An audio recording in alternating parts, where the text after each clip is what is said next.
The quiet city of Merced in Central California was rocked by the 1972 kidnapping of a second grader.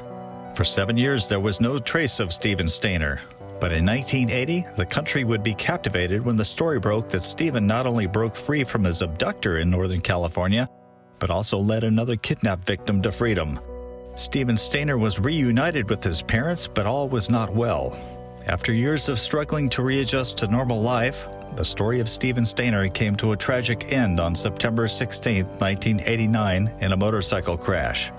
On this episode of History Hunters, I will tell you the story, visit the location of the kidnapping, show you his grave in Merced, and for the first time ever, show you the inside of the former Stayner home.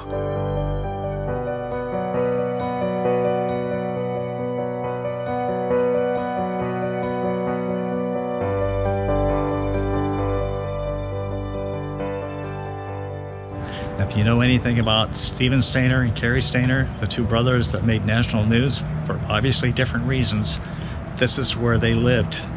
This is where they grew up. Stephen Stayner was a kidnapped victim from 1972, and it was here at this house where he was living at the time.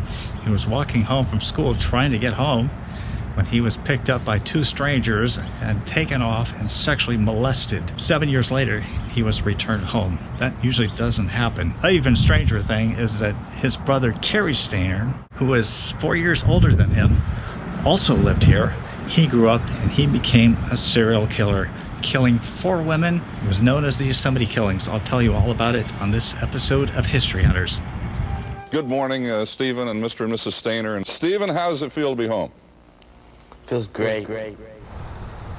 This subject is a little sensitive because it touches on so many nerves. But I'm in Merced, California at the Merced Cemetery, here to talk about the ordeal that Stephen Stayner went through, as well as the unfortunate tragedies associated with his brother, Cary Stayner. This drama unfolded here in Merced in December of 1972.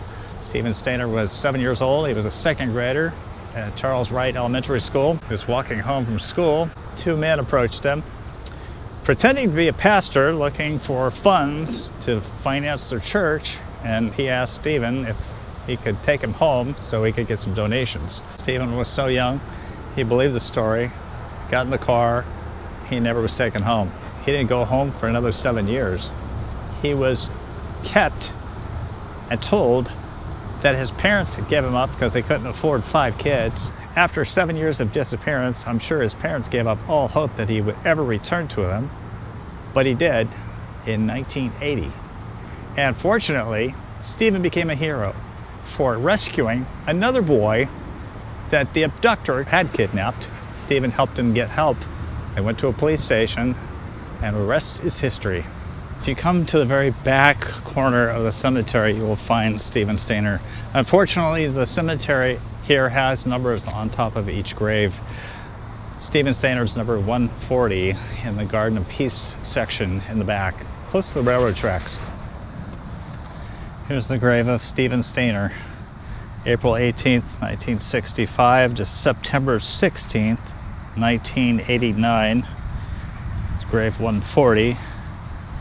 Right here is a pretty cool picture of him, taken of him after his abduction was over with in 1980. One evening, September 16th, 1989, Stephen got on a motorcycle while he was working for Pizza Hut. He drove onto Santa Fe Avenue, and he got hit by an illegal alien that pulled out in front of him. Stephen wasn't licensed to ride that motorcycle. He didn't have a helmet. He was taken to the Merced Hospital where he died of major injuries to his head.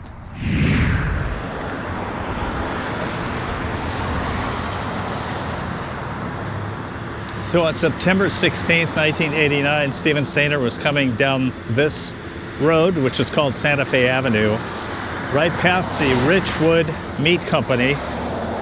He was riding his motorcycle without a helmet, and when he got to this intersection right here, my understanding is that somebody pulled out in front of him. I believe his name was Antonio Loera. He immediately fled the scene. Stephen's body was right out there in the middle of the road. His motorcycle tossed about. His shoes were off. The guy would have been coming right out of here. I don't know if he turned a left in front of Stephen or a right. But basically, Stephen Stayner lost his life right there.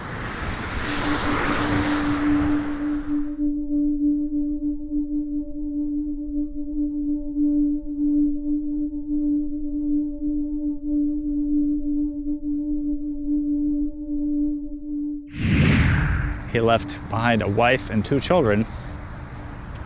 Now he's buried right next to his uncle Jesse. Now this uncle was the one who died in 1990 and kind of set Cary Stayner over the edge. Cary had just endured the death of his brother and then his uncle, whom he lived with, and they said it was just one of the things that set him over.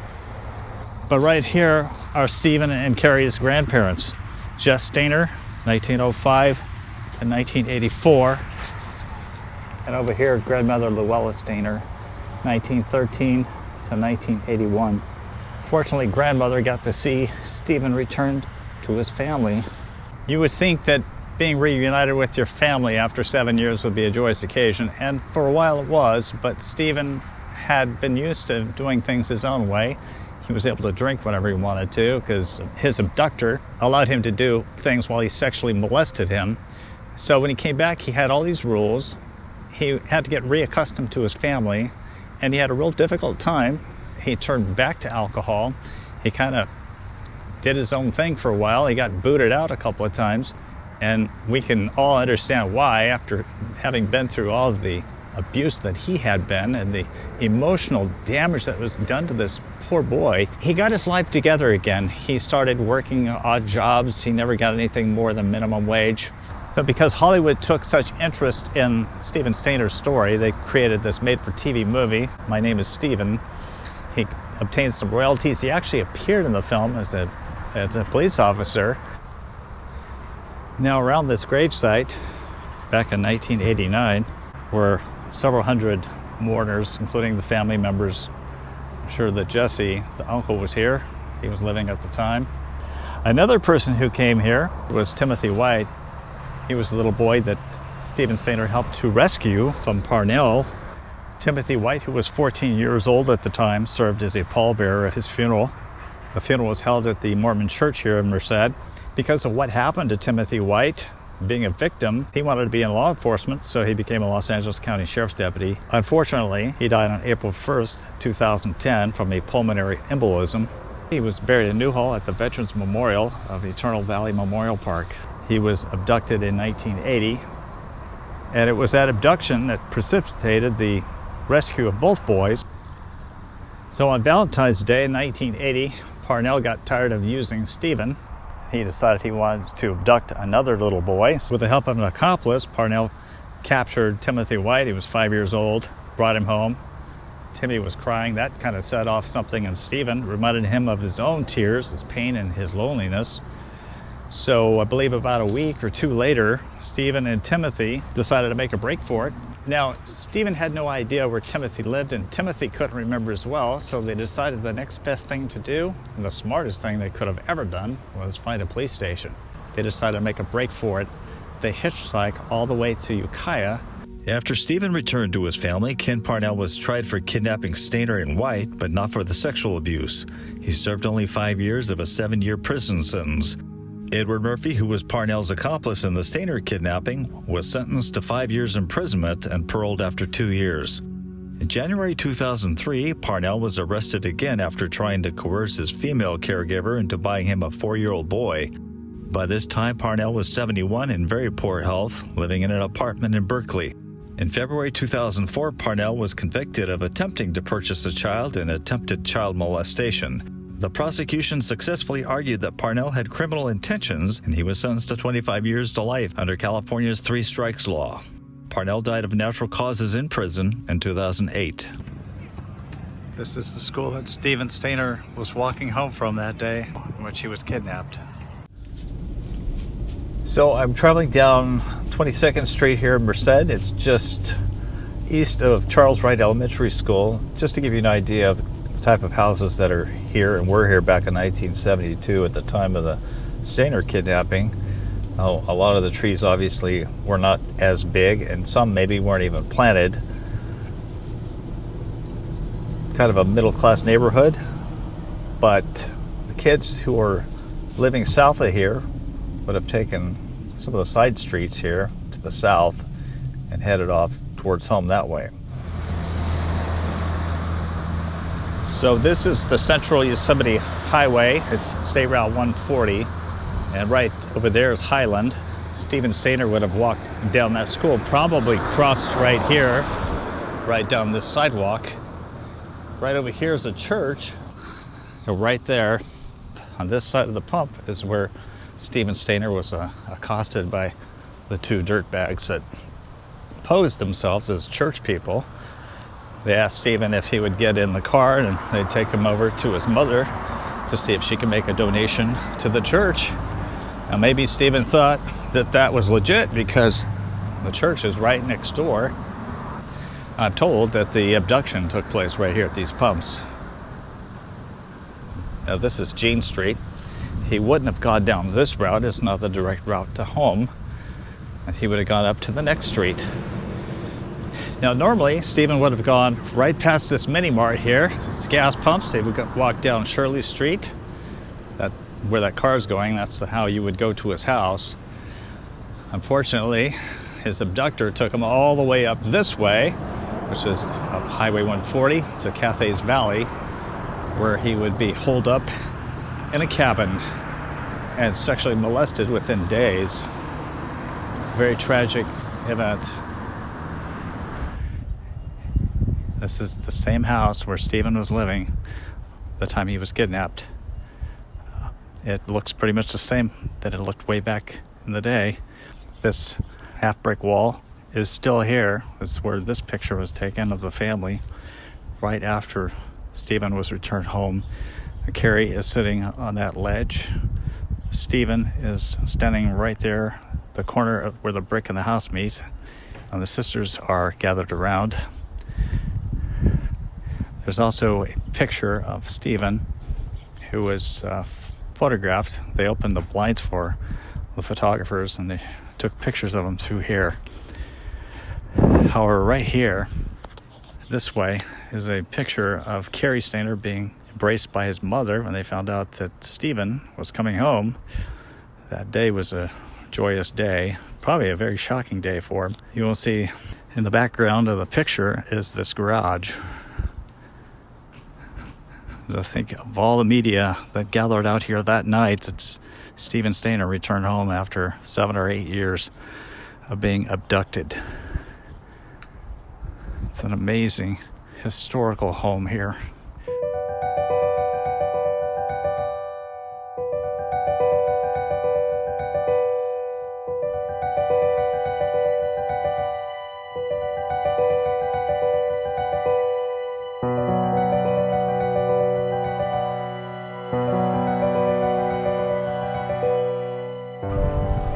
Just below the roof line's glass. It's been painted over, and it doesn't let any light in, but it looks like it's plywood.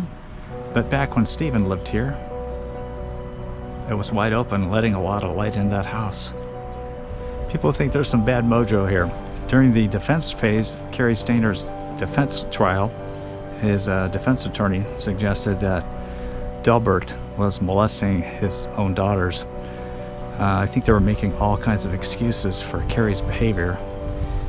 It was in his house he developed some pretty strange, twisted ideas. He started feeling the urge to kill women. He ended up killing 4 women.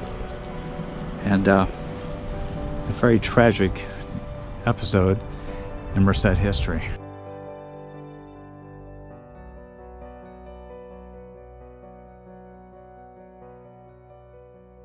The renters said they were going to let me in. 1655. This is the Stayner living room.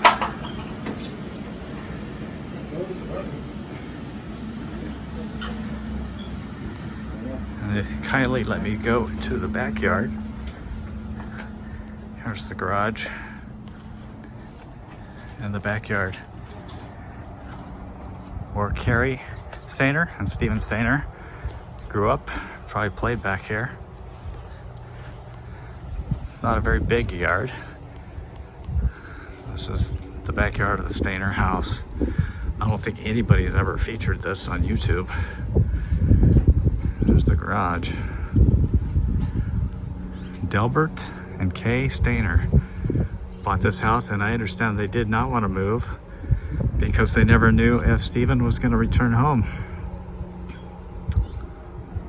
No, this isn't theirs, but this is the exact yard.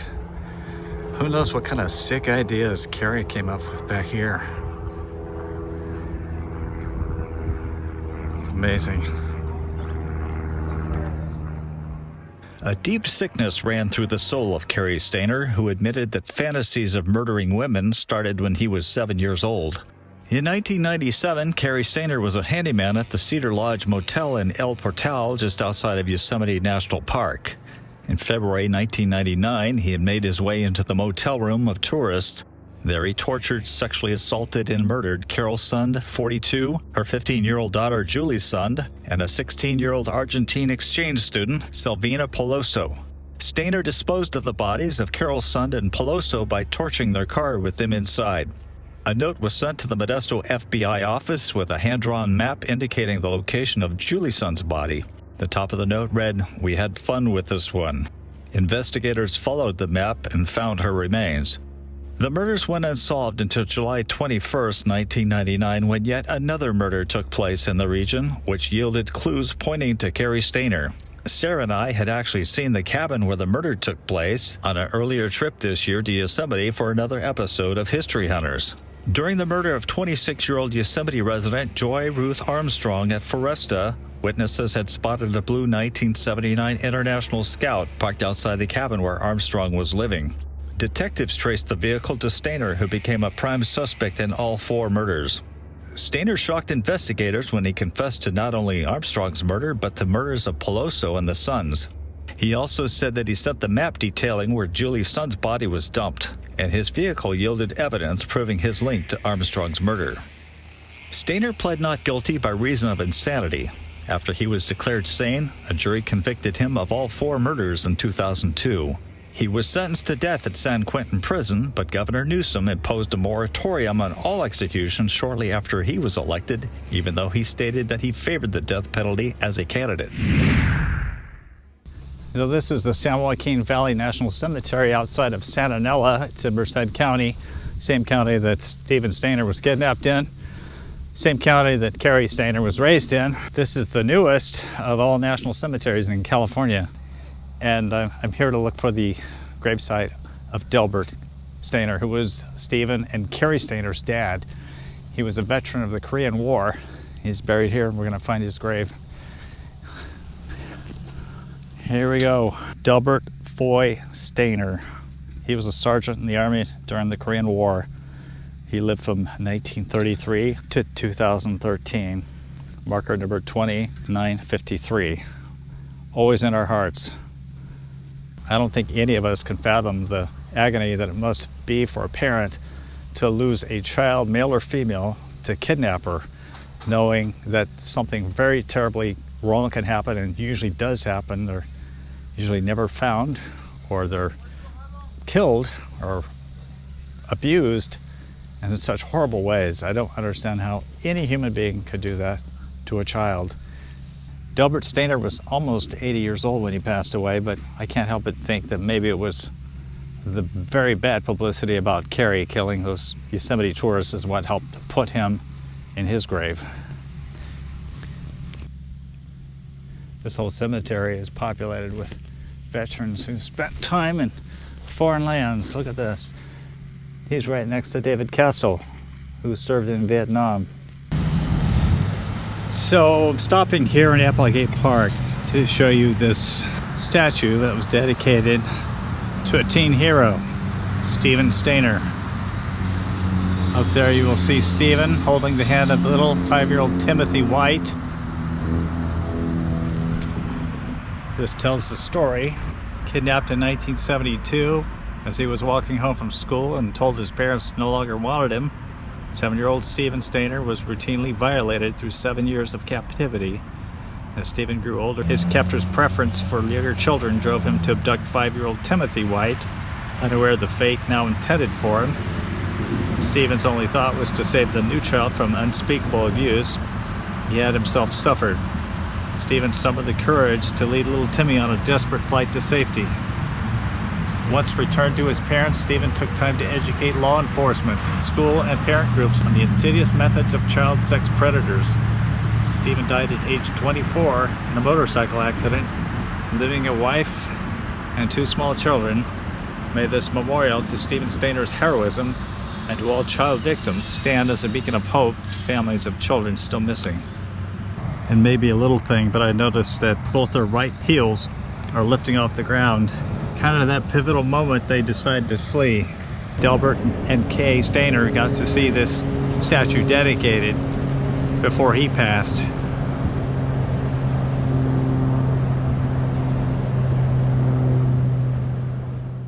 As I gazed at the statue of Stephen Stayner and Timothy White, I couldn't help but wonder how many other children have been kidnapped and never returned home, or like Stephen, are still trapped living with an abductor. I am also troubled thinking about children living with abusive parents or guardians. Fred Rogers once said, "Anyone who does anything to help a child is a hero to me." It's time for us to step up and be that hero. All of us can do our part by being aware of the signs of abuse and reporting them to law enforcement. I'm sure that you can agree with me that children are our most precious resource and need to be protected. So I think that's going to wrap up this episode of History Hunters. We thank you for watching. This episode ran about 20 minutes, but it actually took months of preparation and research. But we felt that we needed to be as thorough as we could be to tell this story. It's a very complex story involving the Stayners.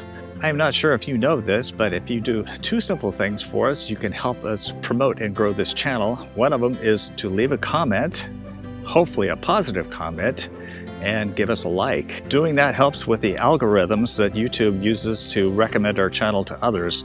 So if you could do us that favor, we would certainly appreciate it. Thank you so much for being a fan of History Hunters.